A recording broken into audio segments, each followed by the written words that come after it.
ka-foodie, nandito ko ngayon sa Venice Home, Parola, Cainta. Alam niyo ba, nabalitaan kong mayroon daw ditong napakasarap ng mga pagkain. Dito lang yan sa Isko Village. Kaya talaga namang pinuntahan ko, sinadya ko talagang pinuntahan dito sa lugar na to para matikman ko ang pinagmamalaki nilang iba't ibang klase ng pagkain. Tara, samahan niyo ko at ating alamin kung ano nga talaga ang pagkain nilang pinagmamalaki.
Hello mga ka-foodie, ito na yung pinakahihintay ko na isa sa best seller sa kanila. Ito talaga yung binabalak-balikan ng mga tao. Ito ang tawag nila dito ay sriracha. Talagang napakasarap talaga nito. Kaya isa rin ako sa binabalik-balikan ko to.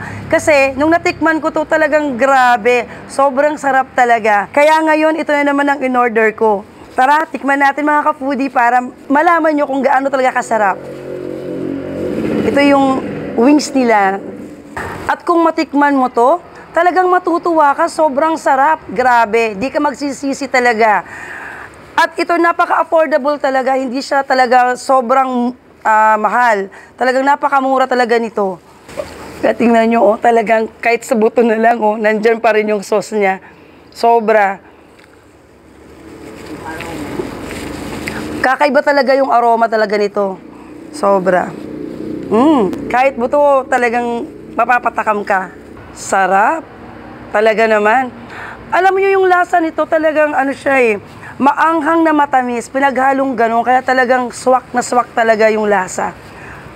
Talagang mapapawaw ka talaga sa sobrang sarap. At tikman na rin natin yung rice.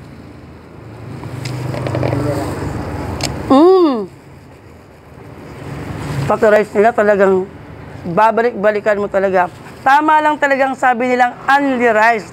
Talagang babalik-balikan mo. Makakailang beses ka sa rice na to. Ang sarap. Grabe. Samahan mo pa nitong chicken na to. Grabe. Tingnan nyo, pawis na ako. Sobrang anghang.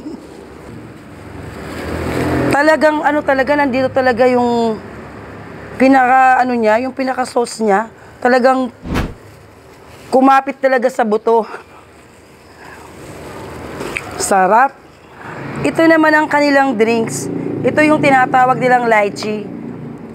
Tikman din natin to kung anong lasa.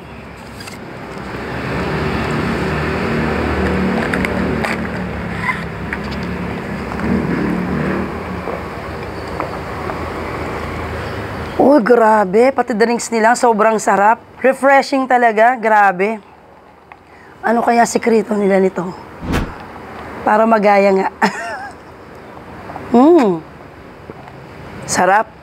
Kaya kung ako sa inyo mga ka-foodie, tara na, punta na kayo dito. Dito lang yan sa Isko Village. Sa may, Cainta, Parola lang. So mga ka-foodie, ito na nga, sobrang sarap talaga ng kinain ko. Ayan, buto na lang ang nakatira. Ayan, Diba? So, sa susunod na vlog ko mga ka-foodie, Abangan nyo dahil may pupuntahan pa tayo na iba't ibang lugar para malaman natin yung iba't ibang putahe ng mga pagkain.